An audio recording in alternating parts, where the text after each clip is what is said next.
Kemarin saya sholat Jumat ya, di Masjid Jami' Abu Ad-Darda. Pada saat itu yang menjadi khotib adalah Al-Ustadz Murtadha Hafizahullah.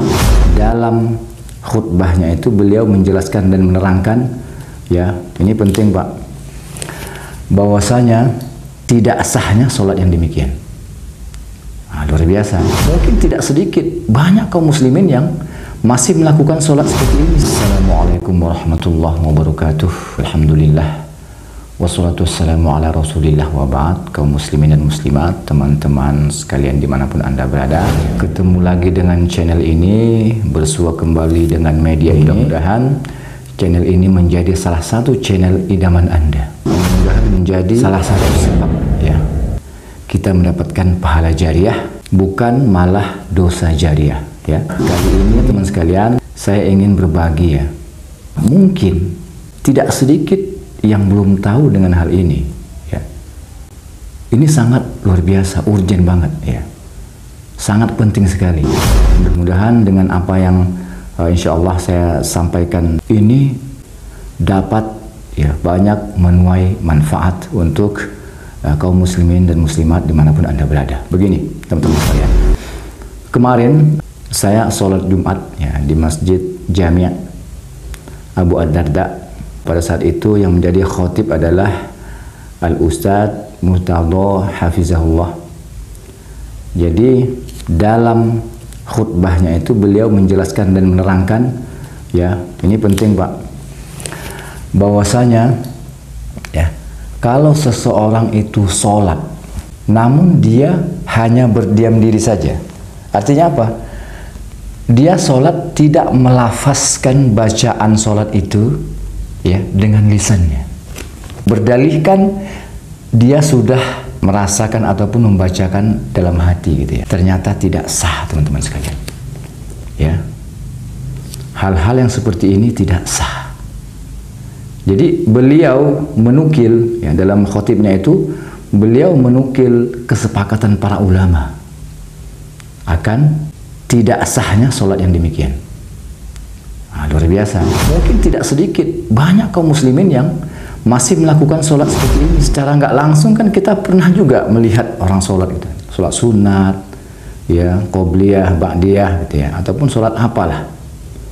Ya, secara nggak sengaja kan kita melihat gitu kan, tidak bergetar sama sekali bibirnya gitu ya, seperti tidak ada lisan yang keluar ya. Tiba-tiba dia ruku saja gitu kan, tiba-tiba dia ruku aja ya.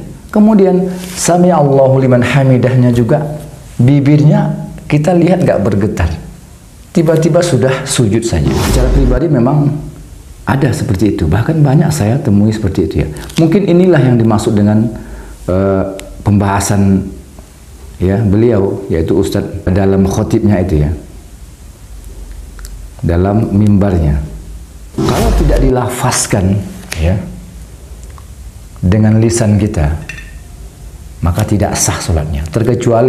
Terkecuali memang ada uzur-uzur tertentu sehingga seseorang itu mungkin tidak bisa dia ya, tidak bisa lisannya untuk melafazkan bacaan sholat itu.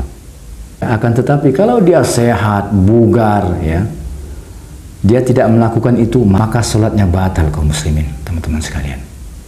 Luar biasa sekali ini. Dan beliau menukil kesepakatan para ulama.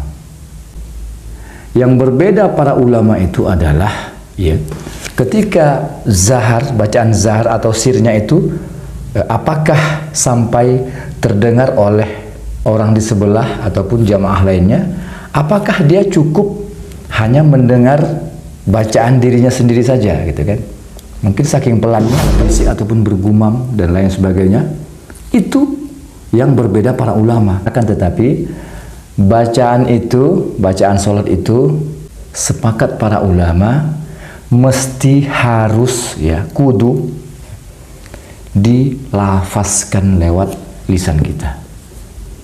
Kalau tidak, nggak sah sholatnya, batal sholatnya, maka tiada sholat untuknya ya, tiada sholat untuknya, maka dia berdosa teman-teman sekalian. Ya, jadi demikian yang saya tangkap dari khotib itu, ya, ketika beliau di mimbar menjelaskan dan ya menerangkan hal-hal ya, yang barusan saya katakan tadi, menjelaskan dan menerangkannya. Jadi kalau dia masih sehat, bugar, tapi dia tidak lafazkan lewat lisannya, ya, maka batal sholatnya. Kalau batal sholatnya, maka tidak ada sholat baginya. Kalau tidak ada sholat baginya, maka ia berdosa, teman-teman. Diakibatkan kenapa? Karena kewajiban sholatnya belum gugur, gitu kan? Karena kewajiban sholatnya belum gugur. Ya, ini sangat luar biasa sekali. Betapa sholat ini adalah ibadah yang sangat, ya, urgent sekali, yang sangat vital sekali. Ini sholat, ya. Bahkan sudah kita, ya, sama-sama tahu bahwasanya sholat adalah ibadah yang pertama-tama sekali akan, ya, dihisab oleh Allah Subhanahu wa Ta'ala.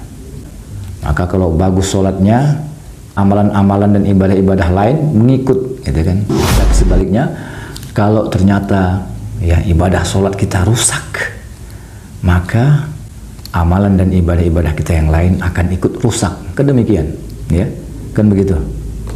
Ya, ini teman-teman sekalian, ini mungkin tidak sedikit kaum muslimin yang belum faham dengan hal ini. Jadi beliau pada saat itu, ya, banyak membawakan dalil-dalil. Memang juga menyangkut apa yang saya katakan di awal tadi.